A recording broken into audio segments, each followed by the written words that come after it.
Hello, my darlings, and welcome to this week's episode of the Flip Flop Family podcast. My name is Zylene, and it is wonderful to be here. If you're brand new, thank you for clicking and listening. We have loads of different episodes to offer. And if you're a loyal, regular listener, thank you also so much. If you have kiddies and your kids are on half term, how has it been so far? It's only been the weekend, really, but sometimes especially when you have little ones, a weekend can feel like an absolute eternity, and there is still a week to go. Weather isn't looking too lively over the first part of the week, so indoor activities are definitely going to be on the rise on the Google search, aren't they? Really. Today, what did we do? I mean, we have a wedding actually to attend at the end of the week, and I've been super last minute in trying to find an outfit. Zach's not so difficult as he just needs a suit, but Emiliana, she literally has an opinion about every single dress that I point out for her. But at the same time, she can't figure out what she wants to wear. So it's kind of that funny age. She's nearly 13. So she doesn't really want the kind of kiddie dresses. But then I feel like the grown-up ones are more for an adult female figure. So, and also they can also be a bit sort of figure hugging. And, you don't really want your daughter in like a tight dress. So it's a bit of a tricky one, really. We went shopping today, actually, in Watford. And we actually did find a couple of dresses, which it wasn't as painful as I thought it was going to be. And they're kind of that kind of skater dress style. And she's quite happy with them. But I'd also done a crazy like ASOS quick shop and ordered about 15 dresses. And she didn't like any of them. So she tried them all on when we got home and had an opinion about every single one, from like, Mum, this looks like a pencil, to if I wanted to audition for the role of Ariel in The Little Mermaid, I would have, but this dress is basically getting me in, because it was like this turquoise off the shoulder. It was quite grown up. I thought, I put in a few wild cards into the ASOS basket just to see if maybe she'd be happy with them. But literally every single dress in that box is going back. And yeah, we have two. They're quite plain, but she likes them. So I'm going to have to zhuzh them up. So we went shopping today, and we had a really lovely start to the day because randomly we were in bed this morning and Ben was searching videos of the kid. I don't know why he was searching singing videos, but as you may know, we're quite a musical family. Ben plays the guitar, Zach plays the guitar, Emiliana plays the piano, and everybody sings in my house and loves karaoke. And Emiliana has a really good singing voice. So over the years, you can imagine we have quite a lot of videos of all of us, especially the kids, singing from super young to now. And it was just so nice to just reminisce and look back and listen and watch and enjoy. And, kind of makes you think to yourself, okay, maybe I've given them an all right childhood, give yourself a bit of a pat on the back. But I'm just so happy that we are the type of people that take a lot of pictures and videos. I know there are some people that don't, and I think that's fab as well, just living in the moment. But I am really thankful that we do use our cameras a lot, because I've forgotten like some of the things that the kids did, some of the videos that we watched. I literally was like, did that happen? I don't even remember. It's not in my memory. I can't recall it anyway. But thankfully, having these videos, it just brings it all kind of to the surface, and it's lovely. Ben is also really creative and really good at writing songs, and he's written songs for so many of our family members and close friends over the years for milestones. And when my mum went through a particular hard time and she had a really bad car accident and had a spinal injury a few years ago, and then when she was sort of going through rehab and coming out, we sort of wrote this song, and me and my brother and my sister and Ben and the kids, we all sung it to her, and we'd recorded it, and literally we were just in tears in bed watching this video amongst others. But it just makes you think how much your children grow and how obviously time changes and their needs change. And I remember during holidays and half terms, the thing that I would dread the most was hunger. Like, your kids are just hungry all the time, literally all the time. And when they're at school, it's like you don't have to worry about a few meals. But then when they come home, okay, there's a snack and then there's dinner, right? But during the holidays, you've got to stock up for these kids, and they're just constant hunger. And, when kids are younger, they do obviously have smaller stomachs and they have much higher energy levels than adults. So they do need snacks. NHS website says that you should limit to 2 snacks a day, like mid-morning and then in the afternoon. But I think you've got to be careful with snacking, because if your child snacks too much or is constantly asking for snacks, it could either be that maybe they're not getting enough calories in their main meal, so they're not getting full enough, so then they're sort of hungry quite soon after having a meal. Or it can just be like grazing and boredom. You know what it's like? Sometimes you just reach for snacks, but you don't really want them. So in our household, I hide the unhealthy snacks. No, I don't hide them. I lie. What I mean is that I put them in quite hard to reach places. Like I try not to buy crisps too much, but whenever I do a Costco shop, I do tend to buy like a box of Walkers or a box of like kettle chips because they're so much cheaper there than they are buying them in packs like in Sainsbury's or supermarket. But when I do, I then hide them in like the lowest cupboard, like under the island where you've got to sort of move chairs out of the way to get to it. Because honestly, out of sight, out of mind, and it just lasts so much longer. Whereas before, like when we first finished our kitchen and I was like, all excited about planning my drawers and all that kind of stuff. So we have like kind of like two larder cupboards, and there was like one of the drawers, I'd pull it open and like there was like crisps neatly in a row, and then we had like chocolates and flapjacks and all this kind of like rubbish. But I was more excited about how nice my drawer looked. But that stuff just disappeared so quickly, and that was a few years ago. So we don't really do that anymore. And even if I buy like unhealthy cereals, for a treat, like granolas and stuff, I keep them far away. I don't keep them near all our other cereals like the Weetabix and the porridge, and that really does help. I mean, the kids obviously know the places now, so maybe I need to change positions, but I just think it's really important to keep the healthy snacks like your fruit bowl and things like that at easy reach, so when you feel hungry you see that and then you have that. The other thing that I think is really good for kids with snacks is just having things pre-prepared in the fridge. Like, when you're out and about and you go to a supermarket and there's those little cute little packets of like sliced up finger sort of cucumbers and a little bit of hummus, or those little snack pots of olives. Like, they're just really appealing, aren't they? Like, you want to buy them and you want to eat them. And so if you sort of have the time to, slice up carrots and have them ready and have like a pot of hummus and, halve your grapes if you've got little kids or make fruit bowls and just have them all ready in the fridge.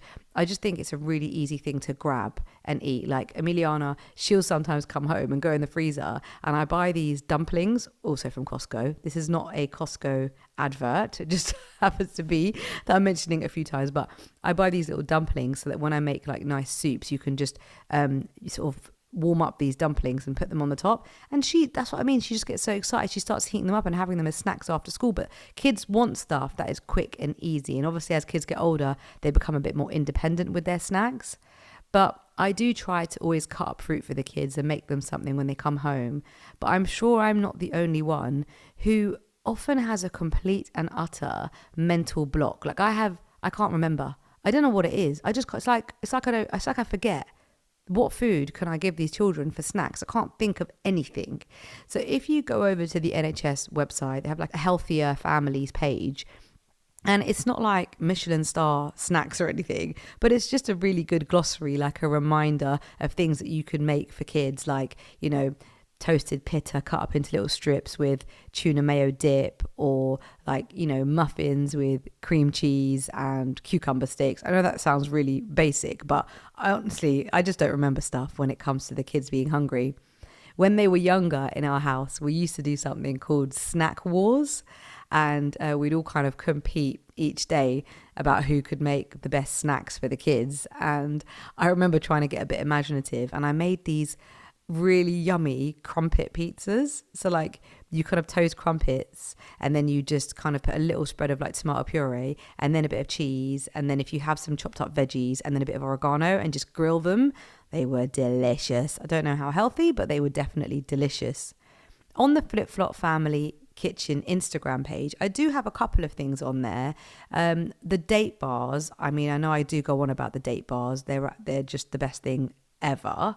And even if your children don't like dates, they don't really taste of dates to me. But I am going to try and do them with raisins, because I feel like raisins are just small dates, so I could probably do the same thing. But check that out on that page. There's the date bar recipe, which I think is a nice little snack. And there is also like banana bread, which again, you can make banana bread without putting too much sugar in, so it's not as unhealthy and a nice little treat. There's the peanut chocolate flapjacks and Greek yogurt with berries and nuts. But you know what I find the most amazing thing, and even for us as adults, I just think it's a wonderful thing that you can really, it can taste like a dessert as opposed to just being a snack. But overnight oats, Emiliana actually really likes overnight oats, and she's not really a breakfast person, but if I've made overnight oats, she'll fill it up in a little sort of disposable paper cup and she'll just eat it on the way to school. And it's so easy to make overnight oats. It is the easiest thing ever. It's literally like oats, milk, yogurt. You put some chia seeds, you can put some flax seeds, put some nuts. You can do your fruit after, or you can do it before. So if you want the portion sort of ready for the morning, then you can also chop up, like we do, blueberries and strawberries. You can put a little squirt of either honey or maple syrup or something to give it a little bit of sweetness. Mix it all up and just leave it till the next day. And honestly, it's pure magic. It is pure magic. Sometimes I make it and then I just open the little tub thinking I'll have a few bites, but I always finish it because it's tasty, it's good for you, it's filling, especially if you put sort of, the chias and the flax and the nuts and all that stuff in it too. You just completely zhuzh it up. So I would try that out. I actually just put some pictures up as I made one. My little pot looked so nice with all the fresh berries on the top the other day. So check out the Flip Flop Family Kitchen Instagram page if you want a recipe of how to make it. Like I said, it's so simple. And once you get into the habit of doing this, it just gets easier and tastier, and you can really sort of be quite varied with what you do. Like Ben has done one with a carrot cake taste, so it had grated carrot in it, and that might sound really wrong, but try it. Don't knock it until you've tried it. During the holidays and when you're just chilling and you're a bit more lax with the kids, it is quite difficult to kind of stick to certain routines and to keep them healthy all the time, especially if you're going out for dinner during the half term. I mean, we've always had a rule with our kids when we go out for a meal, even now, and we say to them, you can either have a drink or a dessert, because generally the drinks are going to have sugar in them and so does the dessert. And sometimes I feel like they can have more. Like if we go for Indian and they want to have a lassi, like a mango lassi, that's got loads of sugar. It's basically a milkshake. So then there will be no dessert after that. So we just get them to choose one or the other. We never have let them have both, and we still don't really. Having said that, I mean, it's only been a couple of days since they've been off school, and Zach especially has already had a proper sugar overload. Our friends took him out for dinner last night, and it was a dessert place, but they ended up having dinner there and dessert, and he had this Matilda cake. I've never heard of a Matilda cake in my life. I don't really go to this place, but it was a bit of a show, so it's kind of this giant sort of triangular slice of chocolate fudge cake, I think, and it had kind of like a gold covering all around it, and then when the waiter lifted it up, this sort of melted chocolate just like drizzled down all around the cake. Like it was sickly sweet, and Zach had maybe half or maybe less than half yesterday, and then today, because I took the kids out and we went shopping, and as you may know, we've been doing sort of DIY again in the house, so we haven't been doing a lot with them, so just kind of enjoyed spending time with them shopping today. And I've been telling Emiliana that I'm going to take her to Tim Hortons. I don't know if you know it, but it's kind of like they do lots of food, but essentially I think they're known for their donuts and their Timbits, which are like donut holes, like the middle bits from a donut, but they're bigger. They're Timbits. And because we spent a lot of time in Canada in the summers when we were children, we always used to have Tim Hortons when we were there. So when it came to the UK, I think a few years ago, a long time ago now, but we've never been. So I told Emiliana we'll take them. And since we were in the area, we went today, and they were very excited about having some donuts. So we also had donuts today. And I'm not going to lie, like while I'm recording this podcast, I have a cup of tea and I've just eaten a Boston cream donut. And if you don't know what a Boston cream is, you need to go. They do them in Krispy Kreme and in Tim Hortons and Dunkin' Donuts. You need to get a Boston cream. It's like a chocolate, it's like a normal donut glazed with chocolate on the top, and then it has like a kind of custardy cream on the inside. It's so yummy. And the first time that I ever had that donut was actually in Chicago. So we also have family in Chicago, in other parts of America, but in Chicago in particular, my late mamu, unfortunately, he has passed away. But when I went there as a kid, he used to be a yellow taxi driver and he would work nights. So when we'd wake up in the morning, he would just be coming home off like a shift working in the taxis. And I always remember that he would bring us a box of Dunkin' Donuts in the morning. Like, you know, that amazing uncle or auntie that you might have and you might remember from a kid that they always gave you treats. And he was that person, you know. It may be that he only brought them home once, you know, your memory does play tricks on you, but I always remember him for that, bringing us Dunkin' Donuts. And I first had my first ever Boston cream donut in Chicago from Dunkin' Donuts, and I never looked back. So I'm probably really making you fancy a donut right now, but if you do go, get yourself a Boston cream. On the way driving around today, the kids always choose something to listen to on Spotify, and we all kind of take it in turns on what song we're going to listen to. And I actually have a playlist with Spanish music because we just love Spanish music. Like, we've been to Spanish speaking countries a lot, I'd say, on our travels. And there was a stage where we went to Tenerife like every year for 3 years, and they always had this amazing music blaring all the time, especially in the kids areas. So every time we'd be there and I'd hear a song I would just kind of go on my phone and I'd Shazam it, you know, to see what the song was, and then I'd add it to my Spotify playlist. So we listen to it so much that although none of us are fluent in, we speak Spanish, but we're not fluent in Spanish, we all sing these Spanish songs because we've heard them so many times and we just love them that we sing along to them. So our song of the week would be a Spanish song, and it's called Tusa, and it's by Karol G and Nicki Minaj, and you can find it in the Flip Flop Family podcast song of the week on Spotify. So check that out if you do like kind of alternative music. We just keep adding to our Spanish playlist on Spotify because we just love the sound of it, and it's definitely on my bucket list to be totally fluent. Like, when we were traveling, I was able to get us by, especially in some of the Central American countries that really only spoke Spanish. There wasn't even like a bit of English, so we had to kind of try and figure it out. But as we haven't been for a while, I've kind of lost it, and I would really like to get it back. The savvy tip of the week has got to be Vinted. Now, I don't know if you use it or if you even come across it, but it's amazing for selling like unwanted clothes, but it's even more better at buying clothes that are used. If you don't mind secondhand clothing, we are not precious and we are totally cool about, you know, wearing hand-me-downs, whether they're from friends, family, or buying them off Vinted. And every year, Zach seems to have an occasion where he needs to wear a suit, and then he won't wear it. He'll literally wear it once. Like last year, he had his first Holy Communion, and I bought a suit off Vinted, a really nice blue suit. It was an M&S suit. The kid before him had only worn it once as well at a wedding, and he looked lovely in it. And I really thought that would be okay for this year as we have this wedding next week.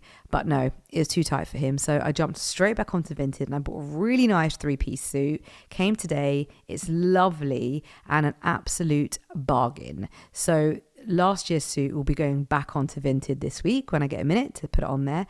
And yeah, it's almost like you don't spend anything because you put your old ones back on and then you buy a new one. So check it out, Vinted. If you must have seen all the adverts, and if you haven't brought yourself around to doing it, it is really easy to get rid of unwanted stuff. Selling is like literally click, click, click, a bit of description and bam, it's on there. So I think it's a really easy platform to use if you're a bit sort of anxious about using these sites. And I found they're quite safe, and you don't have to get things delivered to your house. If you don't want to give your address, you can have it delivered to like an InPost locker or like, you know, your local newsagent or something. So yeah, try it out, Vinted. That would be the savvy tip of the week. And I wanted to give you like days out, especially during half term, but I also think that we need sometimes days in, especially if it's going to be rainy. And there's an activity that Minnie and Zach absolutely loved doing, and it's tie-dye. Now you can tie-dye anything, and you can actually use food coloring, although the color won't be as vibrant as if you use cloth dye, but you can buy cloth dye relatively cheaply. I mean, even if you went onto Amazon and sort of typed in tie-dye kits, you can get a little tie-dye kit for like £6. So you can do it relatively cheaply, or you can just use food coloring if you have it at home and don't want to spend anything, then that works too. And the things that we tend to tie-dye is, I'm sure you might have white t-shirts, and after a while white t-shirts can get a bit discolored, or your kid might stain it but it still fits them. Those t-shirts are the best thing to use for tie-dyeing, and I quite like it. It's great for young kids because the results are just so lovely, and the fact that they've made it themselves makes it extra special. So check out tie-dyeing. You literally scrunch up whatever you're going to use, put loads of elastic bands, and then just tie dye in the colors you want, dab it all over. It's really simple, so try that out as a tie dyeing activity to do with kids over the half term. Something else that you can do is going onto Pinterest and just typing in kind of home crafts. My kids absolutely loved being crafty when they were a bit younger, still now as well, but not as much as they used to be, and we would always find fun things to make on there, from cards to candles to lip balms to all sorts of stuff. So check that out. But if you have kids that have a bit more energy, maybe you've got little ones that just want to jump around in the house, you can also find really good ideas for indoor obstacle courses, which I think is just fab when you can create that.